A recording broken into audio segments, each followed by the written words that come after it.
Il-Kunsill Nazzjonali taż-Żgħażagħ jinsab diżappuntat li fid-diskussjonijiet dwar ir-riforma tal-Metsek ma kien hemm l-ebda rappreżentanza ta' żgħażagħ. Riforma li l-aktar dokument reċenti li jaf bih il-Kunsill kien ippubblikat fl-2017 u jirreferi għal grupp ta' ħidma li kien tlaqqa lura fl-2015. Il-KNZ qal li l-involviment taż-żgħażagħ f'dawn id-diskussjonijiet huwa kruċjali u għandha tittieħed in konsiderazzjoni anke fl-istadju ta' ġbir ta' dejta dwar dan is-suġġett.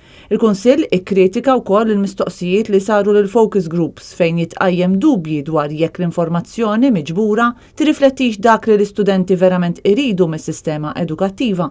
U ma qalu li kien ikun aktar għaqli kikun ħoloq sottokumitat fih dan grupp ta' ħidma sabiex ikunu involuti l-istudenti. Il-KNZ qal id-dokument ma jispeċifikax jekk twaqfux focus groups ġodda biex jiddiskutu din ir-riforma mal-gruppi ta' studenti li se jintlaqtu mit-tibdil fl-eżamijiet. L-istqarrija titkellem ukoll dwar l-idea li tiddaħħal lingwa barranija oħra bħala rekwiżit għadħul fl-Università ta' Malta, fejn kritikat din l-idea għax qalet li riforma bħal din tista' tippenalizza lil bosta studenti li jsibuha diffiċli jitgħallmu lingwi barranin. Il-KNZ faħħar inizjattivi oħra li ilhom li ġew proposti u temm l-istqarrija bil-qal li jemmen bis-saħħa li riformi effettivi jeħtieġu kollaborazzjoni kostanti mal-istudenti. Bekk biss jista' verament jintlaħaq l-aħjar tas-sistema edukattiva.